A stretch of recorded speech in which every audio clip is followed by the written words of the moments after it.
Hello, everybody. This is Gregory. Sorry about being a little late here.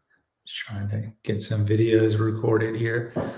Today, we're going to talk about a topic that might be controversial to some of my small subscriber base, but I do understand that the majority of the people that watch my content here at 5 Minute Catholic Apologetics are they would call themselves conservative Catholics, traditional Catholics, and so forth. I don't think a lot of liberal Catholics watch my content because I do have episodes saying there's no such thing as a liberal Catholic, and you shouldn't marry a woman who contracepts. And I do have some episodes that are a little more targeted toward, in all charity, commenting on liberal Catholicism and how, look, it's like there's two ways. You either practice your faith the best you can, we're all flawed, or you're not really Catholic. You don't get to pick and choose things because you're essentially sending a spirit of rebelliousness and disobedience because you're like, I know better than God, or I know better than the church, especially on pro-choice, for example.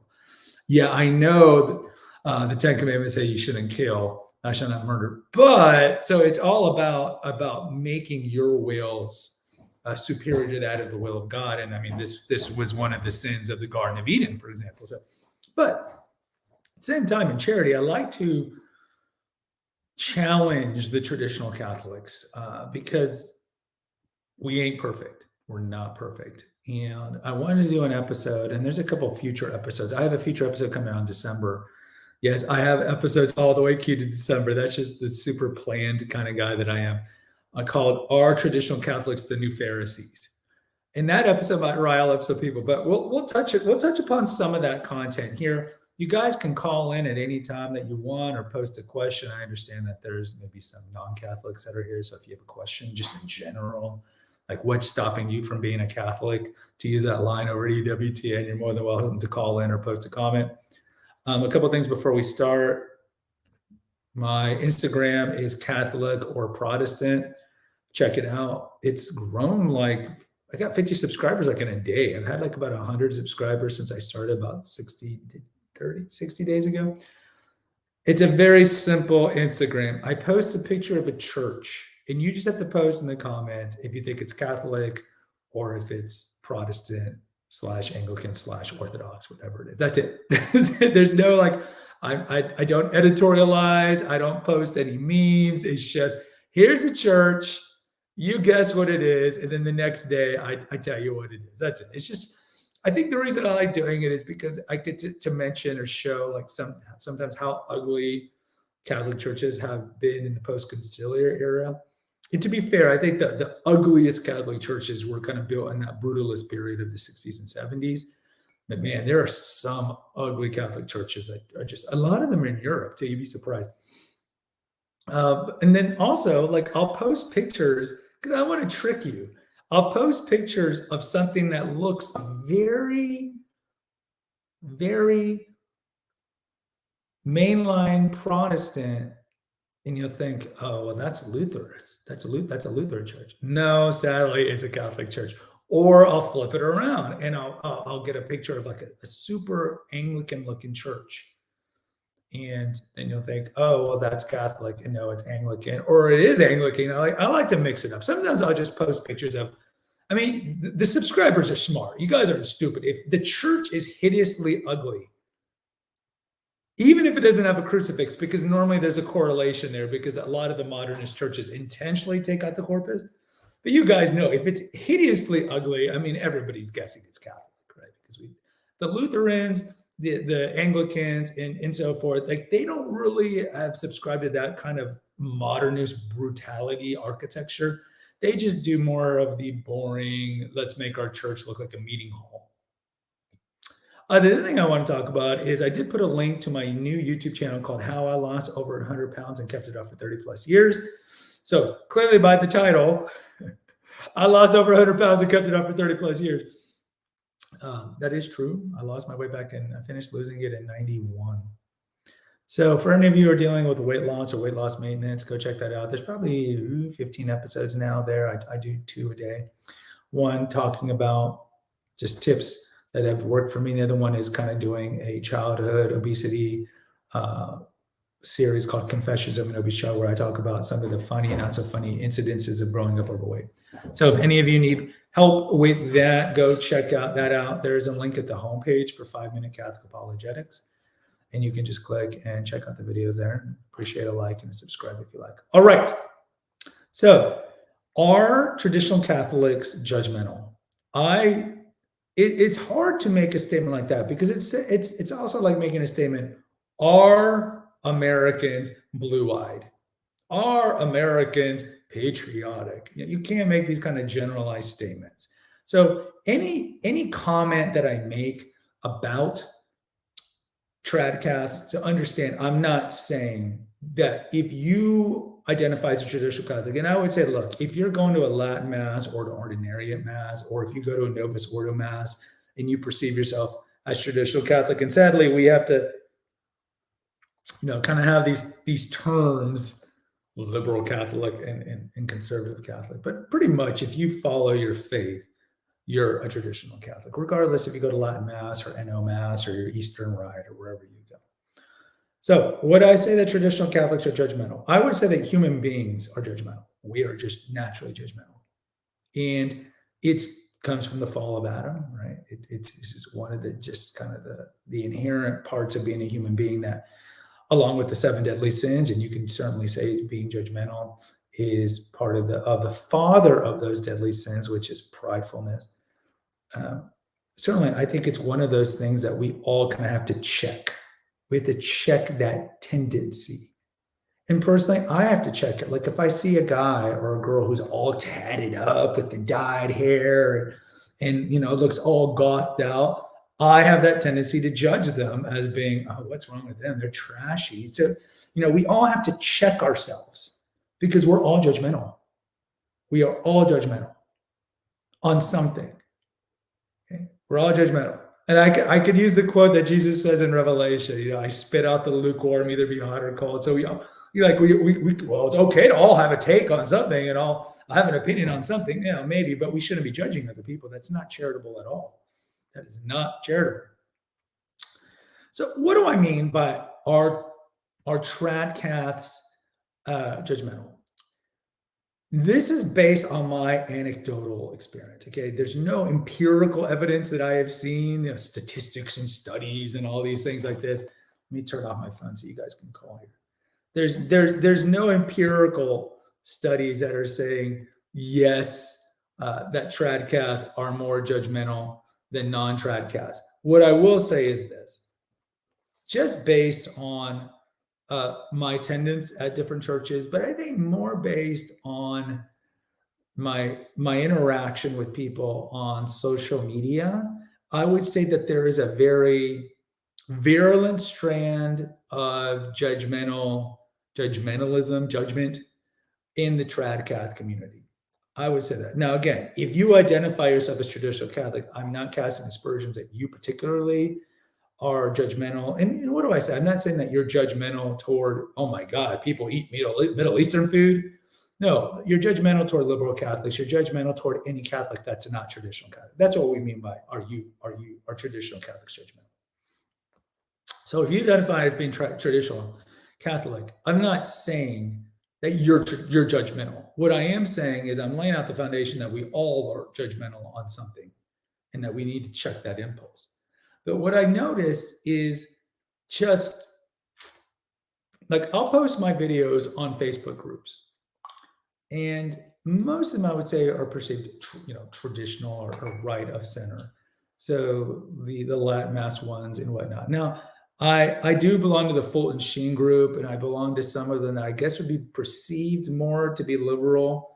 And the videos just get rejected. They don't even want them. So especially if anything that smacks of traditional Catholicism, the liberal Facebook groups will not even accept it. So, I mean, if I post a video on the 5 Catholic non-negotiables, how we're all supposed to follow those things when just determining who to vote for, yeah, those will get rejected, even though we're as Catholics, we're supposed to follow the 5 Catholic non-negotiables. But anyway, so if I post something on the traditional Catholic Facebook groups, or sometimes I'm on Reddit, not that often, to be honest, or on Instagram, I notice that there is a strand of just judgmentalism. And what do I mean by that? I mean, anything that is perceived to come from Rome, Pope Francis, anything that is Novus Ordo, anything that is mainstream Catholic, a lot of trad Caths will say it's not true. This is nonsense. Da da da da da da da. All right, we got a call.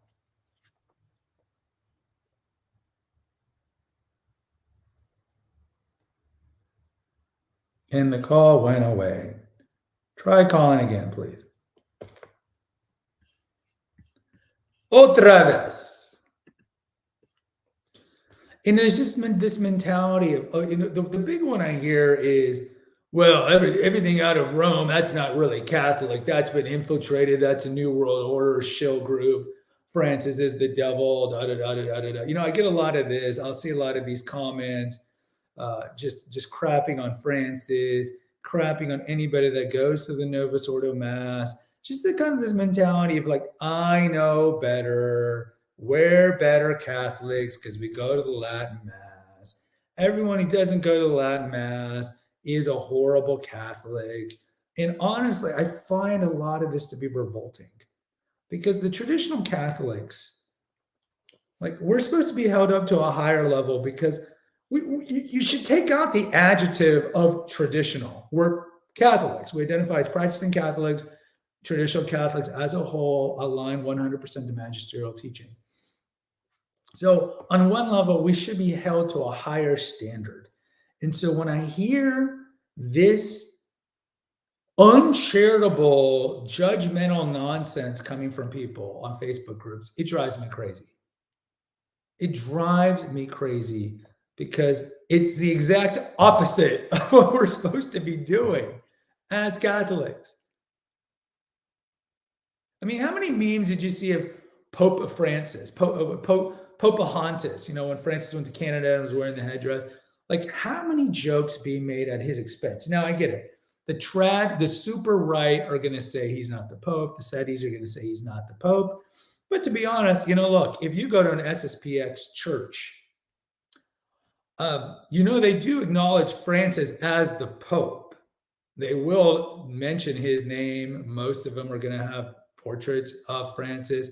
If you're not familiar with this, if you do go to SSPX church or you see yourself as an SSPX adherent, you might want to go to the SSPX YouTube channel and listen to some of their episodes because they will tell you that the order does acknowledge Francis as the Pope.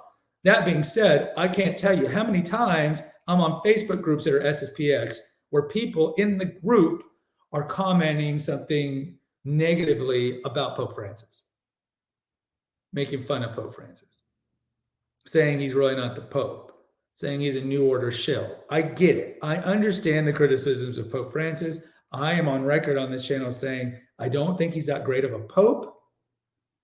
I'm not a sedevacanist. I don't think he's that great of a Pope for a variety of reasons. I think the number one for me is he's a horrible communicator and he doesn't answer dubias. And some of you be like, oh my God, but he said this heretical thing. And he said that Luther was a good man and the Pachamama. Look, I agree with all those things too. But for me, my big issue with Francis is he'll do the interview with the atheist journalist on the plane. The atheist journalist will report on something that Francis said. He'll be very vague about, it seems like Francis is being supportive of same-sex unions, or Francis wants to give communion to divorced Catholics, da, da, da, da, da. And then the journalists or the media will go to Pope Francis or go to the Vatican office. Did you say this? And then we'll get the silence. How often do we get that? Like when Biden went to receive the Eucharist, and Biden said that he's in good standing with Francis. Then we go to Francis. Francis, did you say this about a guy who supports the murder of the unborn? Silence. We get this all the time. Also, he doesn't answer dubias. So like we're traditionale custodialis. I'm getting that Latin wrong, but which I find to be so Orwellian in its name. Custodian of tradition. And that's where he's taking away the traditional or limiting the traditional Latin Mass. I mean, it is Orwellian to Orwellian, which of course would not be surprising because it said he's, of course, because he's a new order shill. He's a closet Marxist. But either way, I mean, these are my issues with Francis. Okay. I don't think he's that good of a pope, but I do think he is the pope. And look, anytime I hear the traditional Catholics saying all the Novus Ordo sacraments are invalid, or the Mass is invalid in Novus Ordo, or the Church is in apostasy. These unequivocal answers and statements that they make, and I just start thinking, it's like, God, you suffer from the sin of pride. How do you know? How do you know? Are you like Malachi Martin 40 years ago, 50 years ago? Were you an insider in the Vatican? Did Pope Francis tell you, did you eavesdrop on Pope Francis or some of the lefties in the Curia? They're like, yeah, the church is in apostasy. We're doing it. Yeah. No, you didn't. You're in a basement in Wisconsin spending too much time on Reddit. That's what you're doing. Oh, hi, my name is Lucy. Go ahead, Lucy. Can you lower your volume, please? Yeah, just a second. Because it's the exact opposite of what we're supposed to be doing. Okay, so there's like a 1 minute delay. There you go. All right, what's your take? Great topic to begin with. Thank you. And I just made a couple of notes. I didn't catch the very beginning, so he was talking about pride. I was glad to see that was in the title of the topic as well, because that's one of the worst sins of all. And that the virtue to that is, of course, is humility. Good luck with us on humility, huh? So, and he mentioned about the Garden of Eden. That's how we got Satan, Lucifer. That was the first prideful sin, as far as I know. And he talked about the churches, and I know he's mentioned it before, about Michael Rose's book, which was his second book, talking about how the poor architecture does influence, like it or not. Ugliest Sin. Yeah, Ugliest Sin is a great book. I think the first part of it is not that good, where he talks about the church design, like the traditional church architecture. But the second part of it, where he talks about how the post-conciliar church hired Protestant architects to design the new churches and like what their plan was for the new Catholic churches. I think that part of the book is very good. And my former parish has a photograph in there of the quote unquote new church. And I was on the team of design for that church when it got renovated a bunch of years ago now. Yeah, what does it look like now? Did they is there a corpus? Is the tabernacle in the sanctuary? I mean, what have they done? How badly have they distorted? No. Well, the reason that it was no, I think that was an example of what's being done now that's better. I read the book such a long time ago; it's hard to remember. But I know that our church, the one where I used to live, is in there. I think there might have been a famous architect originally, but anyway, that headed up our team for design was a priest who loved all the gorgeous churches in Rome, and he celebrates only the TLM, and so we were lucky that way. That's great, because most of the churches in suburbia are pretty hideously ugly, and that's one of the reasons I do the Instagram channel, to kind of highlight how ugly Catholic churches have become. Oh, and can you find our Lord anywhere? I mean, let's put the tabernacle like Dirty Dancing is like nobody puts baby in a corner. I think of that every time I go to a church where they put the tabernacle in a closet, which is essentially a small chapel, and they take them out of the sanctuary. It just breaks my heart. Oh, I know. And of course, and I've been back and forth emailing with Greg And I think my friend David, who's done a couple of sessions with him on YouTube, explained that had I had a YouTube with him, which we almost did, I was going to discuss how I grew up in the United States pre-Vatican Council. I mean, I'm really up there. So you can only imagine how this is all sitting with me. Yeah. So do you feel that there's a judgmental strand among traditional Catholicism, or are you mostly like inured in it and you don't really see it? And I mean, do you hear that a lot about the negativity toward Pope Francis or toward any Catholic who still goes to Novus Ordo talking to one masses? who has very negative thoughts about so-called Pope Francis. I mean, I even question how he was selected. But I would kind of break it down a bit. He said it right. I thought Greg did. We are judgmental. We kind of just go that way. And, you know, there is that element of pride always built into it, I think.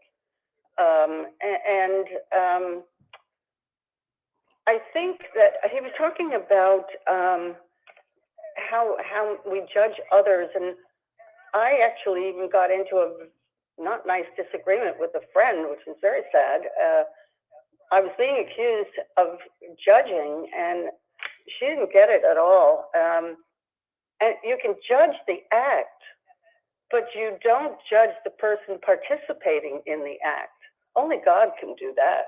Well, I would say like a lot of lapsed Catholics or kind of secularists will always quote Matthew where it says, "Judge lest be judged." Don't look at the speck in their eye, take out the log in yours. And that is commonly misquoted. So we are expected to admonish the sinner and inform the ignorant. These are two works of mercy, the spiritual works of mercy. And you see this scattered throughout the epistles, that we are expected in charity, not like, oh my God, you're cohabiting, you're going to burn in hell. I mean, that's not being in charity. But we are expected to do those two things. And so when people misquote that, you're right. It's like we are not judging who's in hell, who's going to heaven. Like you're going to go to hell for blah, blah, blah, blah, blah. We're not supposed to do that. But we are supposed to admonish the sinner and inform the ignorant. It's our duty as Christians, and certainly as Catholics, we take that vow in confirmation to do that.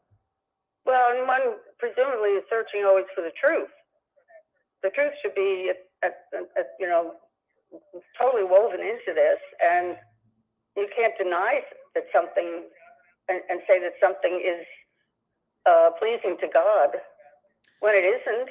Well, but we live in a time, like if you look at homosexual marriage, for example, we're in this time where we've lost the culture war. I would say Catholics have lost the culture war completely. And we've certainly lost on our homosexual marriage, and we're losing it, I would say not as badly, but on the transgender front.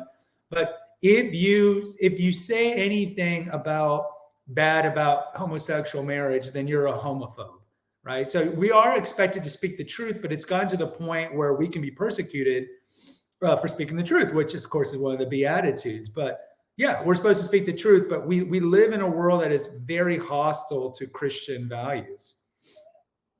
That is true, but did you just say homosexual marriage? Yes. Such thing. Well, I mean, it doesn't exist, but I'm actually trying not to use the word gay, because that's a term that they want us to use. And in fact, you know, gay means, you know, you're old enough to know what the original term for gay is. And homosexuals in general don't have a gay lifestyle. Their life expectancy is 20 years shorter than heterosexuals. And they have a higher rate of abuse and addiction and all these problems. Went to my children's grammar school, a Catholic school. Beautiful family, very devout. The father was at daily mass, and the son, in fact, the son worked for us in our business at one point, and he died. And the pastor, in total secret, told me that, you know, he was homosexual, he was gay, and it got him. Yeah. In the end. Yeah. So really, if we really love the homosexual, of course, we would always speak with them of love. They're one of God's creatures. But to really love a homosexual is to tell them to stop doing the lifestyle, just like we wouldn't tell a crack addict or a heroin addict, if we love them, to keep the lifestyle up because it shortens their life expectancy. But we live in a world now where if we tell a homosexual, please stop doing that lifestyle, we're a homophobe. And, eventually in 10, 15, 20 years, we could end up in jail for hate speech. So, well, my next door neighbor, who's a kidney doctor, a nephrologist, and oh my goodness, he opened up one day talking about what he knew about suicide and all of that. It was very tragic. It's very tragic. And my brother is in the I guess I'll say one of the major archdioceses in this country, and he's in charge of the homosexual ministry. And so he has done enormous research once it was given to him, not so happily, but and talked to Father Harvey, I think was that his name, and Dr. Paul Mango, I think at Johns Hopkins, and a person participating in that does not have to. He was not born with it. And that's been proven medically. And I know people don't like to accept that, but that seems to be evidence. There was a Dr. Nicolosi. He used to come on Catholic Answers 10, 15 years ago. He's passed away, but he did a lot of research on homosexuality. And it's a lot of the stuff that makes sense, like the identical twin study. If we're born that way, then both twins would be homosexuals, but they're not. And he was saying how most homosexuality comes from two things: either childhood sexual trauma, man on man or man on boy, or you have an overbearing mother and a distant father. And so, I mean, I don't want to go off topic and talk necessarily about all this stuff right now, but going back to the point of traditional Catholics being judgmental, I see this quite a bit, and I just find it to be so unsightly because we should be held to a higher standard. And look, I get social media, people are going to post things because it's anonymous and there's a lot of trolls out there. But at the same time, I think there's such a level of arrogance pervasive in the trad Catholic community. Right before you called in, like the church is in apostasy. Pope Francis is the Antichrist.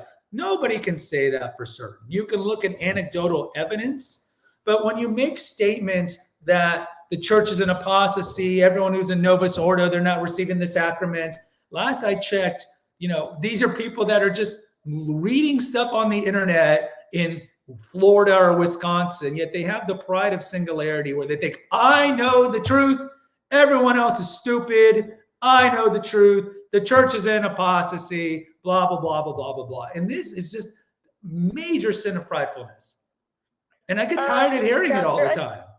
There may be more to it than that. I just sat with a friend yesterday, a very, very devout woman and very exceedingly knowledgeable. And she popped out with the Antichrist referring to Francis. And that, in her case, that comes from frustration. No doubt. I mean, I think we're all frustrated with Pope Francis. But again, you can't make an unequivocal statement that Francis is the Antichrist. We can't. Well, she can do it with me because I understand her so well, but I don't know that she does it out there, But even so, I mean, you could say, I think that Francis is not a good pope. Maybe I suspect that maybe he's not validly elected like you think, or something that shows some hesitance. But when you say unequivocally, fill in the blank, that is the sin of pride. I know better. I know for sure. No, we don't. We can speculate. So it certainly goes the direction of pride.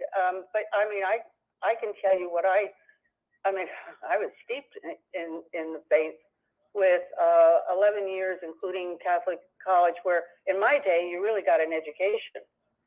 4 years of apologetics, 4 years of philosophy, on top of everything else. And an heretical statement I can recognize. And I'll give you something that was very disturbing. It started a couple of days ago at the beginning of September. And Francis came out with the intention for September. I hope we don't get off track if I say this. but it's to pray to end the death penalty. So, I went to the Gospel of Life. I went to my early translation on the Catechism, and I say to myself, how can he do that? He just wave his hand and boom, it's gone. Now, I understand it's been in the works.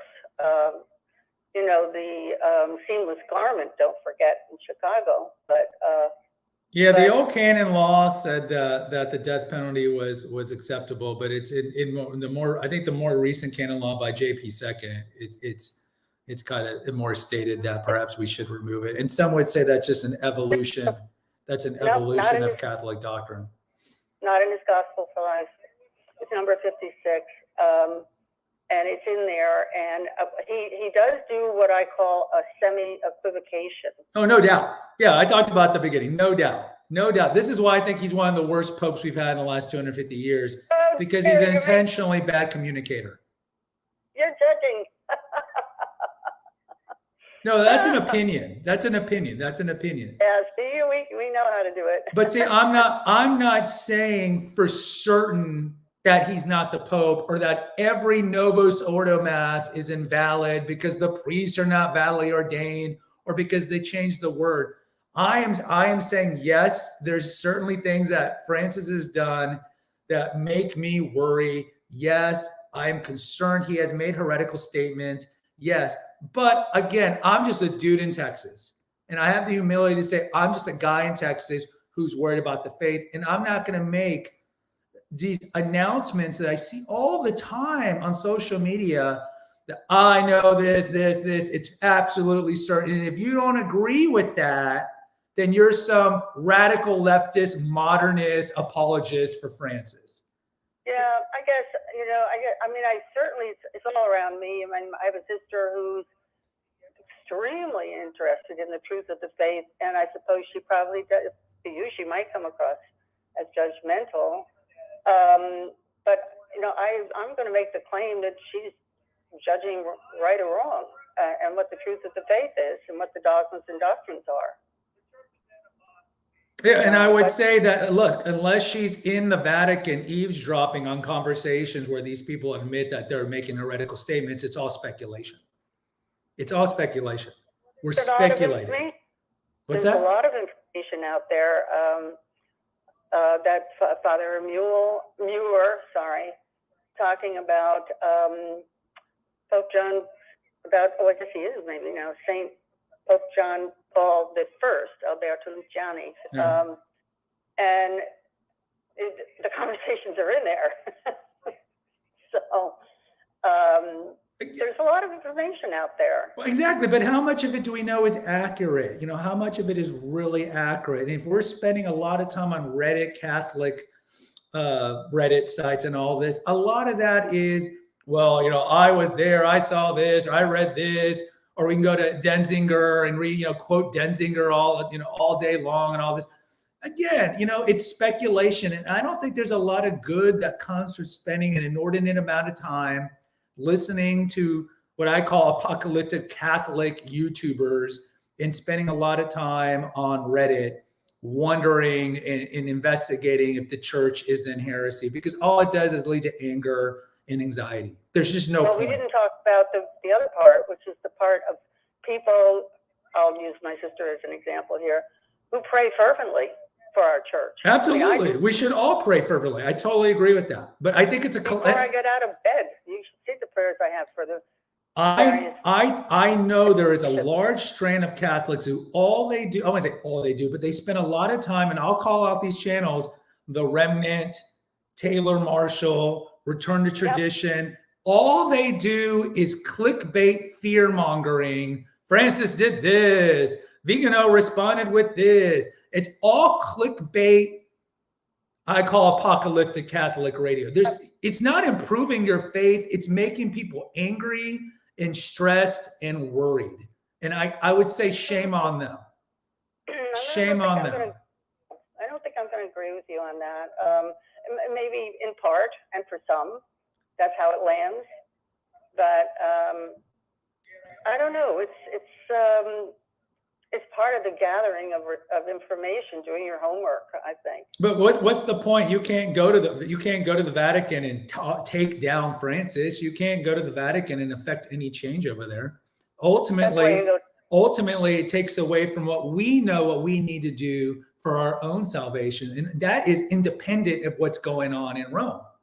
So I would say it's a better use of time to go to channels like, let's say, Sensus Fidelius or even the SSPX and learn about church history, learn about the saint of the day, learn about ways that we can increase our virtue, work on our cardinal virtues and things like this, and stay away from who did this, who did that, because none of that really affects our spiritual life.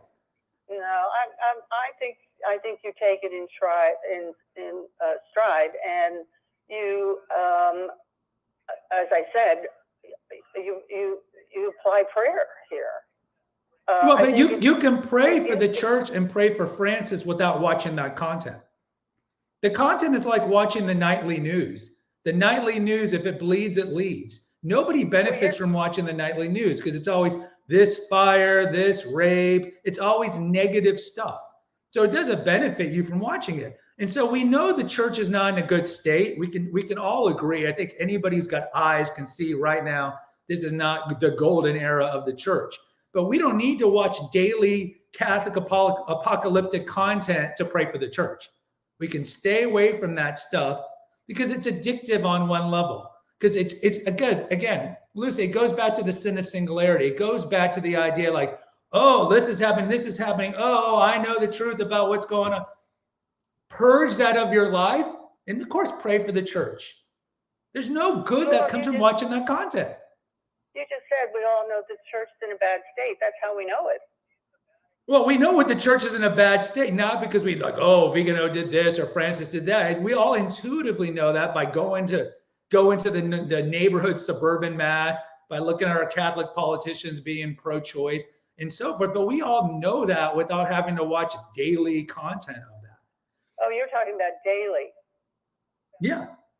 I mean, all that is clickbait. It is clickbait to get more views. I'm not sure I'm going with you on that one. Okay. Well, you don't have to agree. But I mean, I think there's no good that comes from watching any of that content. I would say go watch the Sacramental series on SSPX. That's an excellent series of the sacraments and like how the sacraments were done prior to Vatican II as opposed to how they are now. Or again, Sensus Fidelius has a lot of good content about Aquinas, or the Aquinas Institute has a really good podcast. I mean, these are things that we can learn about the faith. Or EWTN has tons of good content on apologetics. But if I support EWTN, then again, I'm a crazy leftist modernist from a large majority of the trad cats would say that. And certainly the SETIs would say that. So, I mean, I just get tired of all this infighting because it's a complete waste of time. What was it you just said that I was? Oh yes, I'm not willing to hide from the truth, but I think maybe it's an issue of concentration, you know. But I want to know what's being said by Cardinal Paglia, Paglia, for example, and what comes out of his mouth may not be. Okay, fine. Let's say he becomes Pope. So what? How's that going to affect your life? Well, I'm interested to know. But how does it affect your life? How does it affect your salvation? It doesn't. It doesn't. Well, things that displease me within the church. Well, again, I totally get that. I support you in that we are worried about the church. But think of the Catholics about 100 years ago, 200 years ago, who didn't have radio and television. Think of the pretty horrible popes that we had in the Renaissance. And all the Catholics in the world really had no idea some of the bad things that they were doing in terms of their personal life. They didn't really touch the dogma, but in terms of the personal life. And again, it didn't affect their salvation. So I would just say a lot of this is just horrible clickbait, and it doesn't make you a better Catholic. And typically it makes people more angry and anxious. And so why bring that into your life? Either way, you know, we'll disagree. Yeah, I think you stated it for your part. Well, anyway, I thought there was something else I had in mind to mention to you, but I guess it's gone. It's okay. I appreciate you calling in, though. Who am I talking to? This is Greg. Oh, you are Greg. Okay. Yeah, you're talking live right now. I'm the tech idiot. No, you're totally fine, Lucy. I'll let you go. God bless. Take care. And God bless you. Thank you very much, Greg. That's good that Lucy called. She was the woman that I was trying to have a live stream with a couple of times ago. So I think that's a good way to end this live stream because you got kind of like my perspective and you certainly got her perspective. And we've talked about this on previous, I think, live streams, but I've had episodes. I know for sure I've had 2 separate episodes on how I think the majority of Catholic YouTube content should be avoided. Certainly she doesn't agree with me. So you heard kind of both sides of it. And I would suspect, I think I did post a poll asking like, which of these do you listen to the most? And I get it. Look, Taylor Marshall has a very wide audience. And I totally understand why he and the other content creators that I mentioned have a wide following. I would just caution you guys because I don't really think there's a lot of benefit that comes from it. And I think in general, we need to worry about the sin of pridefulness. So look, I think it's okay to make statements like, I worry about the papacy. Because ultimately you don't have to worry about the church. The church is never going to be defeated, but certainly there's enemies in the gates. There's a 5th column. I mean, you could argue there's been a 5th column since Judas, but certainly in the last 100 years since Pope Pius X, and you can go further back with the Carbonari in the mid 19th century and the Masons. We've had 5th columns, but you can certainly see it played out. I mean, going back to, in the 20th century, Bella Dodd, what she said about the communists infiltrating the clergy. We do have enemies in the church. I mean, it's the wheats and the weeds, like Christ talks about. We will always have the wheats and the weeds. Starship will call in, man. We're about to finish up. You'll always have the wheats and the weeds. You'll always have them. And this is what I get frustrated with people like who leave Christianity or leave Catholicism. Oh, I love Christianity because the pastors are corrupt. They're sleeping with the youth ministers or they're sleeping, and I just like, okay, well, find an institution that is impeccable. You can't. And are we really going to throw out medicine if you had one encounter with one bad doctor? No, the logic is specious. Really, when people say stuff like, I left the church because of, not just Catholicism, but Christianity in general, because of my experience with a pastor, what you're really saying is, again, it's the sin of Adam and Eve. It's, I know better. I want to live my life. I want to live a hedonistic life where I get to pick and choose things that I like about Christianity or religion, but ultimately I want to be my own pope. And I would respect people who would just be honest and say that. I mean, that's why I kind of like, that's why I kind of like in some ways the atheist, because at least they'll just be honest sometimes, and sometimes they'll couch it in metaphysical nonsense, but I just like people who are just cognitively, they don't have cognitive dissonance and they're not intellectually dishonest. Just be like, yeah, I want to be my own pope. I want to live a life of hedonistic pleasure. I'm like, okay, at least I respect the fact you're being honest instead of these nonsensical arguments. Oh, I met a bad priest, or in a confessional, he was rude, so I just threw away Christianity altogether. I'm like, okay, you're not being honest with yourself. I don't know. Call in the number, man. No one else has had a problem calling in with it. You can post in the chat if you want instead. I just think we just got to be worried about being judgmental. And I think when it comes in general, we can say like, I worry about this, or I worry that the church is heading in this way, or da da da da. But when we make unequivocal statements about Francis or about things that are going on, it's like, again, we're just people in America in our houses. I don't think we're exposed to the real truth. We're just speculating.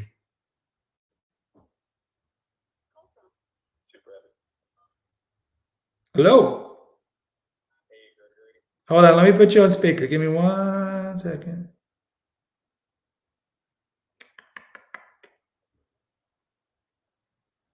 All right, go ahead. Can you hear me okay? Yeah. Awesome. Just want to say I love the channel. This was a fun episode.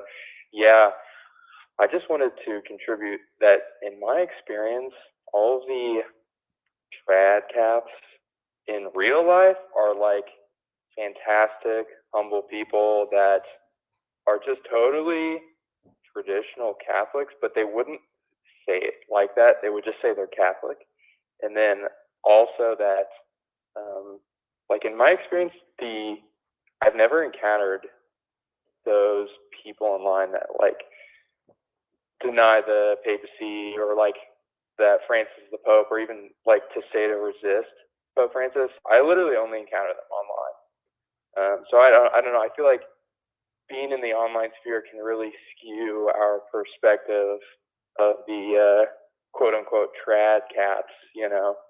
Possibly, or it could be that a lot of trad cats do feel this way, but they feel uncomfortable expressing it anonymously on social media. I mean, it could be that too. That's true too. Could be that too. Like but I would tell you that I go to a parish where, I mean, obviously I don't speak to everybody at the parish, but I would think that you're more likely to express how you really feel about things when you're anonymous, and as opposed to interacting with people at church or before church or after church. You know, I don't know if we can really get a true assessment of how they're feeling. But go ahead. No, that's a good point. I do have a buddy that went to an SSPX chapel for a while, and he said that there were people there that would literally say the church in Rome is like a false church, and that Pope Francis was not the Pope. And there were a lot of sedes there as well. So the funny thing about, like, I wonder about the sedes, because then where do the sedes go to mass? If they believe we haven't had a legitimate Pope since '58, so what mass are they going to where there's validly ordained priests? Are you familiar with Most Holy Family Monastery? Are you familiar with them? No, I'm not. Okay, so they have the largest Sedevacanist YouTube channel. They've been around probably 10 years. And I think the website is VaticanCatholic.com. So they pick a title that's very kind of bland to get Catholics in there, but their content is very Sedevacanist. And I've mentioned them in a previous. Diamond Brothers. Yeah, exactly. So there was a guy, and again, this is all, I don't know if any of this is true, but there was a guy that used to work with them, and then he had a falling out. And then he said that the Diamonds would go to an Eastern Rite church in street clothes to receive the Eucharist. And I think this highlights the issue with Sedevacanism is I think it's one of many issues, but one of them is where do they receive the Eucharist? And then if you are going to an SSPX, how do you reconcile that when the SSPX does recognize Francis as the Pope? Absolutely. No, it's completely inconsistent. And like Sedevacantism, I feel like either leads you to just give up the faith, or if you're a little more brave, you know, something like Pope Michael's situation where you just decide to elect your own pope. Right. There's quite a few of those kind of weirdos, like popes scattered around the world. They live in a trailer, you know, and they wear all the papal regalia and all that stuff like that.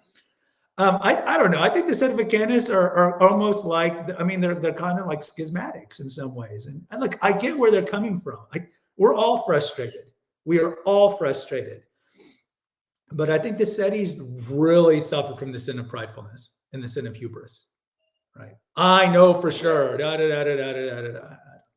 It's just sad, man. I have an episode here. I just get tired of the infighting among all the groups. So if I'm expressing caution as a traditional Catholic that we shouldn't believe the church is an apostasy, then the people who are further right from me will say I'm a modernist sellout, right? But then if you ask the modernist sellouts, as we call them, let's say somebody who just goes to Novus Ordo Mass weekly, tries to stay in a state of grace. If anything that we're talking about over here, they're going to call us far right-wing fascistic Sedevacanists, right? And then it's just, then the far left, of course, are wanting to push us more toward Protestantism.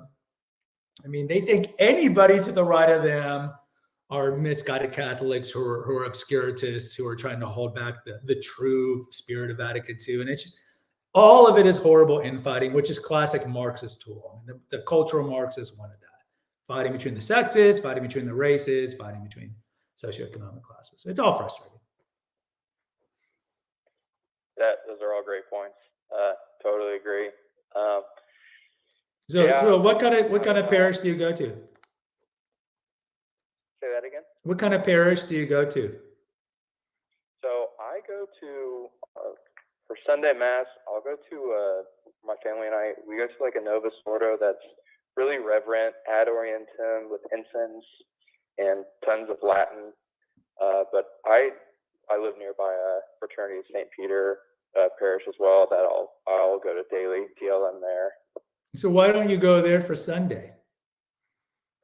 Well, we did, but when my wife was pregnant, it was just a bit too much because it is so packed that like you have to get there like 30 minutes early.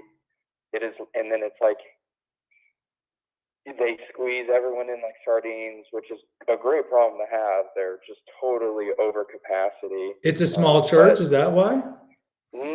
No, I mean it fits like with both levels. They can probably fit 300, maybe 400 people in there. Yeah, that's good. But it's just overwhelmed. And when my wife was pregnant, she was like, "This is too much because you got to show up 30 minutes early, and then it ends up being like a 2-hour high mass, and then it was just too much for her." So I'm like, okay, we'll go to a Novus Ordo, that's fine. But we still go there from time to time. But see, like if I was an incorrigible, intolerant right winger trad cut, I tell you, you got to get out of the Novus Ordo mass. It's illegitimate. Yeah, exactly. You got to go to FSSP. But then the far right would tell you, FSSP, they're sellout Ecclesia Day community. You need to be going to SSPX. I mean, I get tired of it all. I get tired of it. And the funny thing about the FSSP mass being full, it's like, I wish, and I have an episode on this. Why can't Our Lady of Suburbia pastors whose churches are like 20% full, the average age is like 65, and why can't they go make a tour and go to the FSSP parish, the SSPX parish, where they see this overflow of people, mostly younger, a lot of families, and be like, what am I not doing right here? And learn. Well, you're exactly right. But they can't. Exactly right. And that's their sin of hubris. I went to a synod on synodality meeting. Oh, yeah. So what was that? That was just a bunch of change agents wanting to change the church? Yeah, it was at like a liberal suburbia parish, and it was so interesting because there were only 3 young people that showed up, and then everyone else was like in their 60s, kind of older ladies or older guys who were pushing really, really liberal stuff. Yeah. And all the young people were there. We were literally asking, can we get more traditional stuff? Can we do more Latin? Can we do ad orientem? And then the older liberal people would be like, we want to get more young people to our church. And I was like, okay, literally all the young people here right now are asking for more traditional stuff. And also, like, if you come to my parish, it's full of young couples, like full of young people. And they were kind of shocked when I told them that. I was like, I come to this parish for daily mass sometimes, and it's empty. When I go to daily mass at the FSSP, it's more people than you guys get on your Sunday mass. Right. I mean, it's you see a lot of the fruits of the post-conciliar kind of reforms played out there. But like with the synod and synodality, I mean, that's what they were known for. I mean, it was known kind of as a way for Francis and the Curia to get this feedback that the people really want change, because really he wants the change, and his change agent, fifth column people in there, they want the change. And this was their way of skewing and saying, see, the people want this, but the real stuff that's being reported isn't going to be sent back there. It's like you said, a lot of them are just, older people who want, us to recognize homosexual marriage, like a lot of the mainline Protestant churches have had, and essentially continue the road to making Holy Mother Church more Protestant. But yeah, I mean, look, if you told them, hey, why don't you go to SSPX or FSSP? they'll probably say, well, first of all, they might not even know about the Latin Mass, or they'll barely know, but then they'll be like, oh, but those are all the people who hate Francis. It's like, Right. And like, I think people need to be very careful. Even the mad trads and I don't know, I like the term rad trad because it's like radical traditionalist, and that's just what a Catholic is. But I get the baggage it has. But when they say like, oh man, it's so great, Pope Francis might resign, it's like, you're crazy. Do you see how the College of Cardinals is stacked right now? We will get someone who's even more liberal, and people 100% need to give up the Taylor Marshall and the people that are just doing the clickbait, because it takes them away from their faith, it weakens their faith. And people right now, we need to be doubling down on strengthening our faith for what is to come after Pope Francis, because it most likely will be someone who's more liberal, who's more wanting to push the boundaries, and they will really be tested then. I agree with you completely. I mean, we just have to daily pray for the church. I mean, that's really all we can do, aside from doing works of mercy and all the things we're expected to do as practicing traditional Catholics. Like I said, we can't go to Rome. We can't go to Baltimore during the USCCB. We're not going to affect change that way. The way we have to affect change is the way that we can, in terms of affecting our family, affecting the people in our life, and practicing and modeling our Catholic faith. That's all we can do on this side of the pond, so to speak. But I'll let you go. Cool. Thanks for calling in, man. Thanks for your show. Love your channel. Thank you. Bye-bye. Really quickly, you lose people when you call a Marshall a political clickbaiter. Taylor talks in theology in a deeper way that you can. He is outraged, as all Catholics should be, about the destruction of the church. Okay, I agree with everything. I'll agree with 2 of the sentences you say here. Definitely knows theology better than I do. I don't deny that. I've never said that I'm a deep theologian. And I understand that you support Marshall, but look, and like I said with Lucy, the majority of his content now, not what it used to be, the majority of his content now is, what is the church doing? What is Francis saying? And all these things. And I just don't feel like it helps our spiritual life or prayer life to know any of that, because we can't affect the change over there. And look, I'm just as outraged about what's going on with the church. Yeah, so I agree with that. Now, is he a clickbaiter?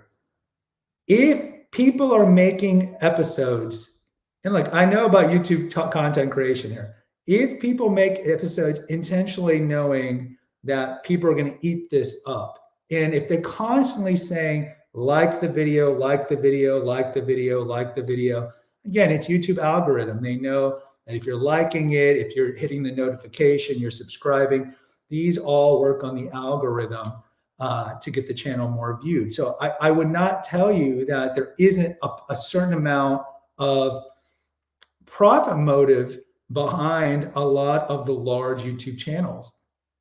And I would just be wary of that. And look, I tell you, there's other channels like that I don't necessarily have an issue with, but I do think that some of the Catholic apocalyptic stuff ultimately doesn't benefit us. We know that the church is in distress. We don't need to constantly go to that content to know that. I think it's just better to detach from all of that and just work on our faith. And I would say, I don't watch Fox News or MSNBC or local news, because I don't need to watch that content, because that content is negative, makes us feel worse. And I already know that we're in a situation that's bad. I think that time could be better used praying.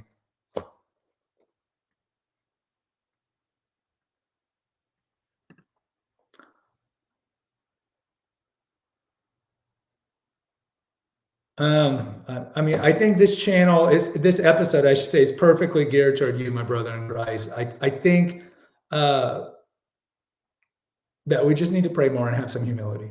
But the church is in distress, no doubt. The church is in distress. And I think it's just best to pray for the church.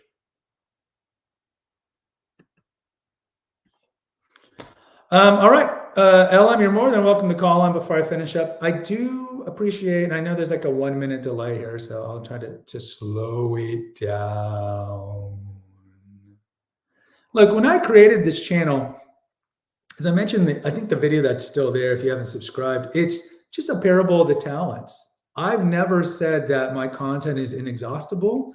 I will say that my content is 100% aligned with the magisterial teaching of the church, and it's my way to give back to the faith with the modicum of knowledge that I have about the faith on catechesis and apologetics, but I've never said in any of my videos that my content is 100% perfect. And I've never made the claim that I have a PhD in theology or a master's in theology or anything like that. I did this video, I did this channel as a patrimony to give to my children when they're old enough, because we know 6% of all Catholic children will be practicing their faith in 10 years post-graduate of high school. And it's only 12% if they go to Catholic school. So one of the reasons I did these videos is when my kids get older, if they start losing the faith, they can watch this content. I mean, that's the way. And any money that I make, and I'll tell you, I make $20 a month on the 20 videos I release. I donate all to the FSSP. So I don't have any profit motive in this channel at all.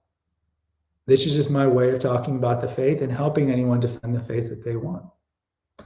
All right. That's all I got for you. Thank you for coming in this Saturday morning. Till next time, take care. God bless and pray.